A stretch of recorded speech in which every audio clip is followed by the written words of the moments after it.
ګوره جنتی به مولوی صاحب په جنت کې سمې منډې وایي ګرځي به او تخ به ورسره یې الله دې زمونږ او ستاسو نصیب کړي تخ باندې به ناست دي بالښتونه به یې وروستو را روان دي مولوی صاحب زړه به وغواړي چې دا یاره هلته یو مولوی صاحب موږ سره ترجمه کې و چا به چېرته غاږ بو کې فلانیه به یې واوري دا یمه ښه راغلی جنت ته بس درغلم به دا تخ به په هوا شي او شنګار یې به کوي او هغه ته به څه شي هغه ته به مولوی صاحب په سکندونو کې ورسي هغه به یې میلمستیا وکړي څه خورئ هغه وایي چې دا شیونه خو موږ دا شیونه تا سره شته خو په رنګ کې خوند کې د سره نشته یو انار به مولوی صاحب راځي پرې کېږي به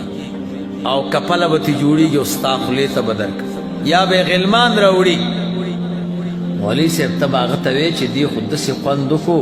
چې هغه زموږ جنت کې خو دا خوند نه و هر کرت چې انار راشوکې که نه نو خوند به جدایي د هغه بل نه رنګ به سره سوي زړه به دې نه تورېږي ورو څومره ښایسته جنت دی او موږ دومره قمقل یو چې په دې خیرنه دنیا مو هغه پاک جنت بیللی دی پوهېږي الله دې زموږ او ستاسو نصیب نو هغې کې به مولوي صاحب ښځې بندي ښه په خیمو کې نو چې جنت کې ښځې بندې دي په خیمو کې نو دنیا کې مو څنګه رایستلې دي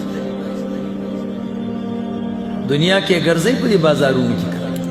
او ګوره جنت کې به بند دي نو په کار د جنت کې آسان دی ښځه ښایسته هله ښکاري چې دا بند دی کور کې چادرۍ کې او یې باندې او چې هر سړی پې سترګې لګوي خو ښځه نه ده هغه خو ظاهري صورت یې د ښځو دی او باطن یې صحیح نه دی ښه